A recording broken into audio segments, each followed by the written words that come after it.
কয়েকটা দিন ধরেই পেঁয়াজের দামটা বাজারে বিক্রি দেখা গেছে যে বেড়ে গেছে। তো সেই পেঁয়াজের দামটাকে মূল্যটাকে নিয়ন্ত্রণ করার জন্য মূলত আজকে মহারাজগঞ্জ বাজারে এখানে পাইকারি ব্যবসায়ী সমিতি যারা আছে ওনাদের উদ্যোগে ব্যবসায়ীরা আমাদেরকে খুব সাহায্য করেছেন। আমরা এই কাউন্টারটা করলাম।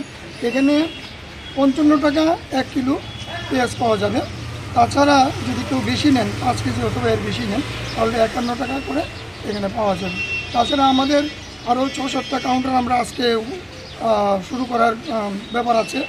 এরা এখান থেকে 51 টাকা করে পেঁয়াজ নিয়ে যাবে। ফলে আমার মনে হয় যে কয়েকদিন যে 60 টাকা 70 টাকা 80 টাকার যে ব্যাপারটা ছিল সেই ব্যাপারটার মধ্যে একটা নিয়ন্ত্রণ এসছে। আর দপ্তরের ডাইরেক্টর হিসেবে আমি একটা কথা স্পষ্ট বলি, আমরা এখন যেটা খুচরা আছে খুচরা বাজারে 55 টাকা করে আজকে পেঁয়াজ বিক্রি হবে।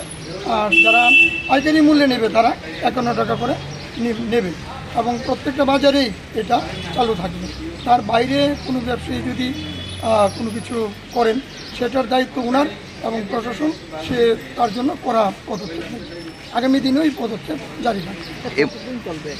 অ্যাকচুয়ালি উৎসবের মরশুম ফলে আমরা সবসময়ই জনগণ প্লাস আমাদের একটা দাবি ছিল যে এই সময় খুব একটা হ্রাস হওয়া ঠিক না, কিন্তু আমরা দেখেছি যে দামটা হঠাৎ বেড়ে গেছে।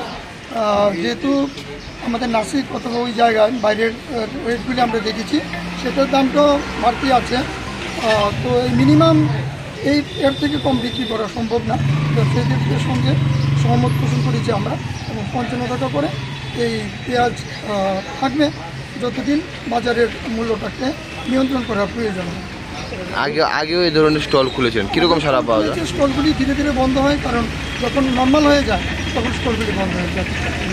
কীরকম সারা পাচ্ছেন? এটা একটা স্পেশাল উদ্যোগ। এটা আজকে সকালেই প্রায় 6 জনের মতো নিয়ে গেল, 2 কেজি করে 110 টাকা দিয়ে নিয়ে গেছে। তো আশা করি সারাদিনই নিয়ে যাবে। ওনাদের যে এখানের যে স্টল সেটা 8টা থেকে 11টা খোলা থাকবে। আমি জনগণের কাছে আশা রাখবো যারা এটা সুবিধা নিতে চান ওনারা এসে নিয়ে যাবেন। গুণগত মানটা কেমন? পেঁয়াজের গুণগত মান এমনিতে তো দেখে সবটা বুঝতে পারা যায় না, তবে মনে হয় এটা খুব একটা খারাপ মানের নয়, তবে তার থেকেও স্পেশাল কোয়ালিটি আছে। Thank you.